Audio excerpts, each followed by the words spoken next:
யூடியூபில் காகித சக்தி செய்திகளை காணுங்கள். காகித சக்தி செய்திகளுக்காக செய்திகள் வாசிப்பவர் சவுந்தரராஜன். அதிமுக திருவள்ளூர் தெற்கு மாவட்ட கழக செயலாளரும் அம்பத்தூர் தொகுதி முன்னாள் சட்டமன்ற உறுப்பினரும் அதிமுக முன்னாள் மாநில இளைஞரணி செயலாளருமான வி அலெக்சாண்டர் அவர்கள் இல்ல திருமண விழா 6/6/2025 அன்று காலை 7:30 மணி அளவில் சென்னை பாடி அருள்மிகு ஜெகதாம்பிகை சமேத திருவள்ளீஸ்வரர் திருக்கோவிலில் நடைபெற்றது.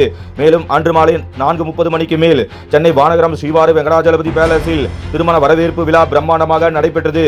இத்திருமண வரவேற்பு விழாவில் அதிமுக பொதுச் செயலாளரும் தமிழக சட்டமன்ற எதிர்க்கட்சி தலைவரும் தமிழக முன்னாள் முதலமைச்சருமான மாண்புமிகு எடப்பாடி கே பழனிசாமி அவர்கள் கலந்து கொண்டு வி அலெக்சாண்டர் அவர்கள், ஏ வளர்மதி அவர்கள் இல்ல திருமண விழா மணமக்கள் ஏ பிரவீன்குமார், ஆர் கமலி ஆகியோரை வாழ்த்தினார். இத்திருமண வரவேற்பு விழா நிகழ்ச்சிக்கு வருகை தந்த மாண்புமிகு எடப்பாடி கே பழனிசாமி அவர்களுக்கு அதிமுக திருவள்ளூர் தெற்கு மாவட்ட கழக செயலாளர் வி அலெக்சாண்டர் அவர்கள் தலைமையில் அதிமுகவினர் உற்சாக வரவேற்பு வழங்கினர். மேலும் இந்நிகழ்ச்சிக்கு அதிமுக தலைமை கழக நிர்வாகிகள், முன்னாள் அமைச்சர்கள், திருவள்ளூர் மாவட்டத்திற்கு உட்பட்ட அனைத்து மாவட்ட கழக செயலாளர்கள், பல்வேறு மாவட்டத்திற்கு உட்பட்ட மாவட்ட கழக செயலாளர்கள், முன்னாள் நாடாளுமன்ற சட்டமன்ற உறுப்பினர்கள், திருவள்ளூர் தெற்கு மாவட்டம் மற்றும் பல்வேறு மாவட்டத்திற்கு உட்பட்ட மாவட்ட, பகுதி, ஒன்றிய, நகர கழக செயலாளர்கள், பிற அணி செயலாளர்கள், பேரூர் கழக செயலாளர்கள், பிற அணி செயலாளர்கள், ஊராட்சி கழக நிர்வாகிகள் உள்ளிட்ட பலர் கலந்து கொண்டு மணமக்களை வாழ்த்தினர். இந்நிகழ்ச்சியில் கலந்து கொண்டு மணமக்களை வாழ்த்திய மாண்புமிகு எடப்பாடி கே பழனிசாமி அவர்களுக்கு அதிமுக திருவள்ளூர் தெற்கு மாவட்ட கழக செயலாளர் வி அலெக்சாண்டர் அவர்கள் வீரவாள் வழங்கி சிறப்பித்தார்.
புதிய விற்பனையில் நம்பிக்கையான நிறுவனம் GRS என்டர்பிரைசஸ் பெரிய பாய்மார்க்கு வடமதுரை எண்ணகுப்பம் ரோடு. அனைத்து இசைகளும் கற்க சிறந்த இடம் வேப்பம்பட்டு AJ மியூசிக் அகாடமி அப்ரோ பார்மசி மேல்தளத்தில்.